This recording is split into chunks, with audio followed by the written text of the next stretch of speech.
രക്ഷാപ്രവർത്തന കേസിൽ പ്രതികൾക്കും ഉന്നത ഉദ്യോഗസ്ഥർക്കുമെതിരെ ഗുരുതര പരാമർശവുമായി SIT റിപ്പോർട്ട്. കോടതിക്ക് മുന്നിലെത്തിയ തെളിവുകൾ പോലും ഉന്നത ഉദ്യോഗസ്ഥർ കൂട്ടുനിന്ന് നശിപ്പിച്ചുവെന്ന് കോടതിയിൽ സമർപ്പിച്ച റിപ്പോർട്ടിൽ പറയുന്നു. പ്രതികൾ ഉന്നതതല ബന്ധമുള്ളവർ. പ്രതികൾക്ക് ജാമ്യം ലഭിച്ചാൽ നീതി നിർവഹണം തടസ്സപ്പെടുമെന്നും കോടതിയെ അറിയിച്ചു. നവകേരള ബസിന് നേരെ കല്ലേറുണ്ടായി എന്ന് പ്രതികൾ പറഞ്ഞത് കള്ളമെന്നും SIT പറയുന്നുണ്ട്. അമൽ സുരേന്ദ്രൻ വിവരങ്ങളുമായി ചേരുന്നു. അമൽ, പ്രതികളൊക്കെയും ഇപ്പോഴും കാണാമറയത്താണ്. വിവരങ്ങൾ എങ്ങനെയാണ്? ഇന്നിപ്പം ഹർജി പരിഗണിക്കുന്ന ദിവസം കൂടിയാണല്ലോ. സേതു, ഏതായാലും ഇന്നാണ് ഈ കേസിലെ 5 പ്രതികളുടെയും ഹർജി ഒന്നിച്ച് സെഷൻസ് കോടതിയിൽ പരിഗണിക്കുന്നത്. അതിന് മുന്നോടിയായി തന്നെ ഈ ജാമ്യ ഹർജിയിൽ മേൽ ഒരു ഒബ്ജക്ഷൻ അവതരിപ്പിക്കാനാണ് വാദിഭാഗത്തിന്റെ ഇപ്പോഴത്തെ തീരുമാനം എന്ന് പറയുന്നത്. അതിന്റെ ഭാഗമായിട്ടുള്ള ഒബ്ജക്ഷൻ നോട്ട് അടക്കം തയ്യാറായി കഴിഞ്ഞിരിക്കുകയാണ്.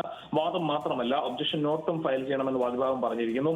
ഈ റിപ്പോർട്ടിലടക്കമാണ് ഗുരുതരമായിട്ടുള്ള ചില പരാമർശങ്ങൾ ഉള്ളത്. കേസ് അട്ടിമറിക്കാൻ ഉന്നത ഉദ്യോഗസ്ഥർ കൂട്ടുനിന്നുവെന്ന് SIT റിപ്പോർട്ടിൽ പറയുന്നു. അതോടൊപ്പം തന്നെ കോടതിക്ക് മുന്നിലെത്തിയ തെളിവുകൾ പോലും നശിപ്പിച്ചു. അന്വേഷണ ഉദ്യോഗസ്ഥരും മേൽനോട്ടം വഹിച്ച ഉദ്യോഗസ്ഥരും ഈ തെളിവുകൾ നശിപ്പിക്കുകയും മാറ്റം വരുത്തുകയും ചെയ്തു.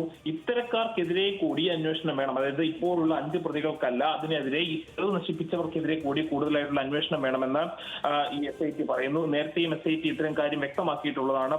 സേനയിലെ തന്നെ പലരുടെയും സഹായത്താലാണ് ഇപ്പോഴും ഒളിവിൽ നിൽക്കുവാൻ ഈ പ്രതികൾക്ക് സാധിക്കുന്നത്. പ്രതികൾക്ക് ജാമ്യം ലഭിച്ചാൽ സാക്ഷികളെയും തെളിവുകളെയും ഇല്ലാതാക്കും എന്നും നേരത്തെ തെളിവുകൾ നശിപ്പിച്ചതിലുള്ള പ്രതികളുടെ പങ്ക് കൂടി പരിഗണിക്കണമെന്നും അതിനാൽ ജാമ്യം നൽകരുതെന്നാകും ഇന്ന് കോടതിയിൽ SIT വാദിക്കുക.